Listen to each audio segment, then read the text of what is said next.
अस्सलाम वालेकुम व्यूवर्स। आज हम पार्ट्स ऑफ स्पीच में डिस्कस कर रहे हैं इंटरजेक्शन को। इंटरजेक्शन क्या है, कहाँ यूज़ होता है, कैसे यूज़ होता है और कौन कौन से इंटरजेक्शंस हम डेली लाइफ में इस्तेमाल करते हैं, इन सब के बारे में आज हम डिस्कस करेंगे। सबसे पहले हम डिस्कस कर लेते हैं कि ये इंटरजेक्शन है क्या। इंटरजेक्शन क्या है? इंटरजेक्शंस ऐसे सडन इमोशन एक्सप्रेशंस होते हैं जो आप किसी भी चीज़ को एक्साइटमेंट में या सडनली बोल देते हैं। ठीक है, अब सडनली हम लोग देखते हैं हम क्या क्या बोलते हैं सडनली में, अचानक से। मतलब कोई भी साउंड्स जब करते हैं, इमोशन जब साउंड्स करते हैं, तो आप यूँ भी कह सकते हैं वो इंटरजेक्शन कहते हैं। This is N abrupt remark. Abrupt यानी आप इसको सडन इमोशंस के तौर पर ले सकते हैं। अब्रप्ट का मतलब होता है सडनली। ठीक है, सडन इमोशन, सडन इमोशन। ठीक है, अब आप अपनी डेली लाइफ में देखें आपके जो सडन इमोशंस एक्सप्रेशंस होते हैं वो कैसे होते हैं। आप अगर देखें, आप अब कहीं गिर जाए तो आउच, और एक कुछ देख लिया तो वाओ, जो ग्रेट होता है, जो मतलब एक क्या कहना चाहिए, जॉयफुल भी होता है और सरप्राइजिंग होता है। वाओ, यानी किसी ने बर्थडे पार्टी की और उसको सरप्राइज़ करके दे दिया, तो हम जाके ऐसे जैसे वाओ वाओ, थैंक्स, ग्रेट, यानी इस तरह के सेंटेंसेस जो होते हैं जो इमोशंस को एक्सप्रेस कर रहे होते हैं कि यू आर फीलिंग जॉयफुल या सैडनेस, यानी दुख हो रहा है, खुशी हो रहा है, सरप्राइज्ड हो रहे हैं, यानी हैरत अंगेज़ हो रहे हैं, या आप जो है यानी किसी भी तरह से इमोशन, यानी कि कुछ बुरा लग रहा है, ओ, इस तरह के जो भी सेंसेस या इमोशंस होते हैं या वर्ड्स होते हैं, इन सब को इंटरजेक्शन कहते हैं। ठीक है, और ये एन एक्सक्लेमेशन होता है पार्ट्स ऑफ स्पीच में। और इसको एक और चीज़ होती है कि जब हम इसको रिटन में यूज़ करते हैं, रिटन फॉर्म में, ठीक है, यानी स्पोकन इंग्लिश में तो इतना मसला नहीं है, कोई कुछ यानी सेपरेट नहीं करना पड़ता, बस इमोशंस को एक्सप्रेस कर देते हैं, आगे जो भी बोलना हो हम लोग बोल देते हैं। लेकिन रिटन में जो है वो एक साइन के साथ, यानी कोई भी वर्ड जब आ जाए तो साइन के साथ एक्सक्लेमेशन मार्क इसे कहते हैं, एक्सक्लेमेशन मार्क। ठीक है, इससे जो है वो इस वर्ड को अगर शुरू में आ जाए तो उसके बाद ये लगा के इसे बता दिया जाता है दिस इज़ एन एक्सक्लेमेशन। ठीक है, यानी एक इंटरजेक्शन है ये। तो वैसे तो हम कह सकते हैं it don't have any like connection with sentence, but this is an emotion can come before sentence और in middle of the sentence, या जिस तरह भी आप साउंड्स करते हैं। आप अपनी जब डेली लाइफ में आप देखेंगे कि आप किस किस तरह से सेंटेंसेस यूज़ करते हैं और क्या क्या आप इमोशंस रखते हैं, किस तरह इमोशंस आप एक्सप्रेस करते हैं, तो आपको आइडिया हो जाएगा आप क्या क्या करते हैं। इवन आप बैठे बैठे कोई पूछे हाँ भी क्या हो रहा है, यानी इस तरह से भी आप अपने देख सकते हैं। ठीक है, उन्हीं को इंग्लिश लैंग्वेज में जब सीखते हैं तो उसको इंटरजेक्शन से सीखते हैं, इंटरजेक्शन कहते हैं उन्हें। और जाहिर सी बात है जब आप इंग्लिश लैंग्वेज सीख रहे हैं तो इंटरजेक्शन इंग्लिश वाले इस्तेमाल होंगे। हालांकि वो जो साउंड्स करते हैं, हालांकि ज़्यादातर यही होते साउंड्स होती हैं, और बाज़ कुछ ऐसे वर्ड्स भी होते हैं जो हम ट्रांसलेट कर देते हैं अपनी मदर टंग से लैंग्वेज, इंग्लिश लैंग्वेज की तरफ। ठीक है, क्योंकि हर कोई अपनी मदर टंग जो भी यूज़ करता है उसमें हमेशा इमोशंस साउंड्स कराता है, यानी ओ, आउच, यानी इस तरह के साउंड्स करते हैं। अब जब कुछ ऐसे होते हैं जो हम साउंड्स करते हैं, उन्हीं साउंड्स को ही ले लेते हैं। ठीक है, और कुछ ऐसे हैं जिनको हम यानी वर्ड्स के तौर पर, जो स्पेशली वर्ड्स हैं जैसे वंडरफुल, जैसे इस तरह के। ठीक है, तो हम कुछ यहाँ पर एग्जांपल्स के साथ लिखते हैं। अच्छा, हम कुछ एग्जांपल्स ले लेते हैं इंटरजेक्शन की। मैंने पूरा सेंटेंस बनाया, वैसे तो इंटरजेक्शन में ओ है, ईक है,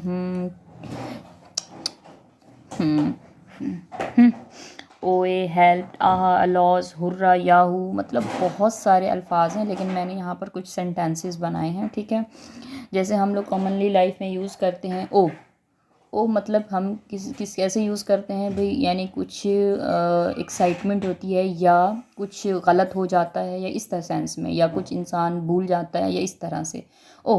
अब क्या हो गया, आई फॉरगॉट माय बैग, तो ए एक जो यानी एक साउंड है किसकी, इमोशंस की।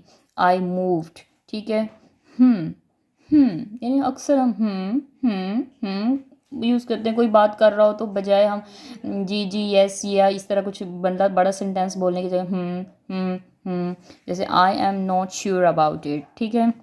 अब जैसे यू ड्रंक बियर, इसलिए अब ये क्या है, साउंड है, दिस इज साउंड जो हम अपने इमोशंस को एक्सप्रेस कर रहे हैं। अब यू ड्रंक, ठीक है, यानी कि एक ये बुरा लग रहा है, क्या किया ये क्या किया तुमने, क्या किया, यू ड्रंक बियर, ठीक है। अब जैसे don't blame me, don't blame me, don't blame me.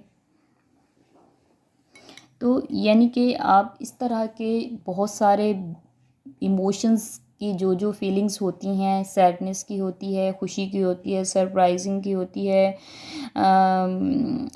अब यानी बहुत सारी होती हैं, ग्रीटिंग की होती है, जॉय की होती है। जिस तरह की फीलिंग्स होती हैं उसी टाइप का हम जो है इंटरजेक्शन यूज़ कर सकते हैं। आप अपने सराउंडिंग में देखें किस किस तरह के इंटरजेक्शन है, किस किस तरह से इमोशंस को आप साउंड कराते हैं, उनकी लिस्ट बना लें, वो सारे के सारे यूज़ होते हैं। मैं कुछ और के नाम बता देती हूँ या मैं इनको मिटा के एग्जाम्पल्स और बहुत सारी ले सकते हैं, लेकिन मैं कम से कम इंटरजेक्शन की एक छोटी सी लिस्ट बना के आपको दिखा देती हूँ, ठीक है। अच्छा, यहाँ मैंने आपको एक छोटी सी लिस्ट बना के दे दी है, ठीक है। अब जो आप इसके अलावा और बहुत सारे हैं जिनको हम यूज़ करते हैं। आप खुद से आपको आइडिया हो जाएगा जब आप यूज़ करते हैं, तो आप जब डेली लाइफ में अपने ऑब्ज़र्व करेंगे तो आपको पता चलेगा इसमें से कौन से हम खुशी के टाइम इस्तेमाल करते हैं, यानी जॉयफुल होते हैं, कौन से हम जो है वो जब सैड होते हैं तो यूज़ करते हैं, और कौन से हम जब यानी सरप्राइज्ड होते हैं तब यूज़ करते हैं, जब हैरान होते हैं किसी चीज़ को देख के तो यूज़ करते हैं, और कौन से है हेल्प के लिए यूज़ करते हैं। यानी depend upon the situation interjection की जो है वो टाइप्स डिस्कवर कर लेती हैं, और कोई अलग से नहीं होती, इसी इमोशंस की बेस पे डिस्क्राइब किया जाता है इनको, ठीक है। टाइप्स को डिस्क्राइब किया जाता है, जैसे आपकी इमोशंस हैं उसी तरह का आप इंटरजेक्शन यूज़ करेंगे, और उसी तरह का आगे सेंटेंस फॉर्मेशन भी होती है। जैसे अगर आप दुखी हैं तो क्या होता है, आई लॉस्ट माई डॉग, यानी एक अ लॉस जो है this is exclamation of sorrow, यानी ये आप इसको क्या कहते हैं, जब दुखी होते हैं दुख के लिए होता है। जब ये हुर्रा इस्तेमाल करते हैं, दिस इज़ जॉय, ठीक है। तो उसके आगे सेंटेंस फॉर्मेशन भी वैसी होती है, जब आप खुश होते हो तो hurray I got my dream what, ठीक है। तो ये सारे जो है these are emotions, you can say these mostly are emotions expression, यानी साउंड्स हैं ये एक तरह से। तो आप देखें अपनी सराउंडिंग में, आपको बहुत सारे और भी मिलेंगे, ठीक है। आप लिखते जाएं लेकिन ख़त्म नहीं होते, ठीक है। हाँ ओ आउच, देखें ओ आ आउच लिख लें, इधर आउच कर सकते हैं, ओ आ आउच आ कर सकते हैं, ठीक है। अब ये सारे और बनाते जाएं बनते जाएंगे, कोई मसला ही नहीं है। तो कहने का मकसद ये है कि इसका सेंटेंसेस के साथ कोई ख़ास रिलेशन नहीं होता, यानी कि कोई कनेक्शन नहीं होता, इसके बगैर भी सेंटेंस फुल कंप्लीट होता है। यानी आप जब ग्रामर के रूल सीख रहे होते हैं या आपको एग्ज़ाम्स में बताना होता है, तो ये सिर्फ क्या होता है, एक्सप्रेशंस होते हैं जो आप कहीं भी मोस्टली शुरू में आ जाते हैं, क्योंकि हमेशा सरप्राइज़ जो होता है, सडन इमोशन हमेशा शुरू में ही बोल दिए जाते हैं। या कुछ इमोशंस ऐसे होते हैं जैसे बंदा भूल रहा होता है थोड़ा सा, जैसे साउंड मैंने ये लिखा है ये वाला, ठीक है। इस साउंड्स में क्या होता है, इस साउंड्स में बाज़ टाइम होता है कि भाई जैसे हम लिखते हैं कि Islamabad is the capital of, अब सपोजिटली समझ में नहीं आ रहा भाई किसका कैपिटल है, तो हम यहाँ साउंड्स करते हैं।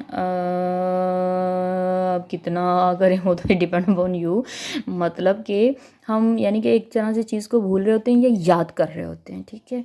तो अब वो यस पाकिस्तान है। तो ये जो बीच में याद करने वाली जो थोड़ी सी साउंड्स होती हैं, तो ये भी इसी में आती हैं, ठीक है। यानी कि कोई भी आपको ओ अब भूल गया, ओह अच्छा याद आ गया, ठीक है। ये है ओ अब भूल गया, तो ये है, ये साउंड्स है ये एक तरह से। तो ये साउंड्स जो है ये आपको यहाँ बीच में यूज़ हो रही है, सही है। So these all are exclamation, they all are abrupt remark. तो ये होपफुली आपको समझ में आए होंगे। बहुत इजी है, इसमें कोई रट्टा लगाने वाली बात नहीं है। आप देखें आप किस तरह साउंड करते हैं अपने किसी भी इस तरह की जो सडन इमोशन जब आप एक्सप्रेस कर रहे होते हैं, यानी अचानक से जब कुछ आपके सामने हो रहा होता है तो आप क्या करते हैं, ठीक है। तो वो जो कुछ करते हैं या जो आप साउंड्स करते हैं वो आपके इंटरजेक्शन हैं। मोस्टली आप सेंटेंसेस के शुरू में ही यूज़ करते हैं, बहुत कम है जो बीच में या इस तरह बीच में साउंड करते हैं, ठीक है। तो होपफुली आपको समझ में आया होगा। It's very easy. एक एक्सरसाइज हम बाद में प्रैक्टिस के लिए बहुत सारी एक्सरसाइजेस करेंगे, लेकिन आपको मैंने जो पाँच छः सेंटेंसेस दिए हैं एग्जांपल्स में, बाकी आप इनको किसी भी तरह यूज़ कर सकते हैं। यानी इंटरजेक्शन बता देता है कि मुझे क्या करना है। अब जैसे हेल्प का हम अक्सर कहते हैं हेल्प हेल्प हेल्प कब बोलते हैं हम लोग, हेल्प हेल्प जब बोलते हैं जब किसी से हेल्प चाहिए होती है, आगे सेंटेंस जाहिर सी बात है उसी हिसाब से बोलेंगे, ठीक है। तो इसमें कोई घबराने वाली, ओए ओए कब बोलते हैं, ओए ओए ओए ओए जब हम बुला रहे होते हैं, कम हेयर, ओए कम हेयर, ठीक है। तो ये बहुत इजी हैं, बहुत आसान हैं। ट्रांसलेट करेंगे जब अपनी डेली लाइफ को किसी भी लैंग्वेज में, आप जब आउच बोलते हैं तो आप उसको ट्रांसलेट जब करेंगे इंग्लिश में तो आप खुद ब खुद समझ में आ जाएगा कि मैं ये कहाँ यूज़ करता हूँ, कैसे यूज़ करता हूँ, ठीक है। बाकी जितनी प्रैक्टिस करेंगे उतना अच्छा ही आपको समझ में आएगा, जितनी बार देखेंगे वीडियो को उतनी बार ही आपको समझ में आएगा, ठीक है। होपफुली अब कोई अगर क्वेश्चंस है तो यू कैन आस्क, आप कमेंट में पूछ सकते हैं। अगर और ज़्यादा डिटेल और एक्सरसाइजेस करनी है तो वो भी हम आपको करवाएंगे, अगर आप पूछेंगे कि हमें इस तरह का यूज़ बताएं, इसका यूज़ बताएं, ठीक है। टाइप्स देखिए मैं आपको पहले बता दी हूँ कि टाइप्स ऐसी होती हैं जैसे आपके इमोशंस होते हैं, या आप जॉय फील कर रहे हैं, सरप्राइजिंग हैं, आप सैड हैं, आप क्या कह रहे हैं हैप्पी हैं, तो यानी ये सारे इसी तरह इसी से रिलेटेड, या आप ग्रीटिंग में हैं यानी कोई भी ग्रीटिंग से है, ये टाइप्स हैं, ये यही इसकी टाइप्स हैं, ठीक है। और उसी हिसाब से ये डिवाइडेड हो जाते हैं। होपफुली समझ में आया होगा, तो कमेंट में ज़रूर बताइएगा हमें, और इंशाल्लाह फिर हम नेक्स्ट क्लास में मिलेंगे। ओके, अल्लाह हाफिज़।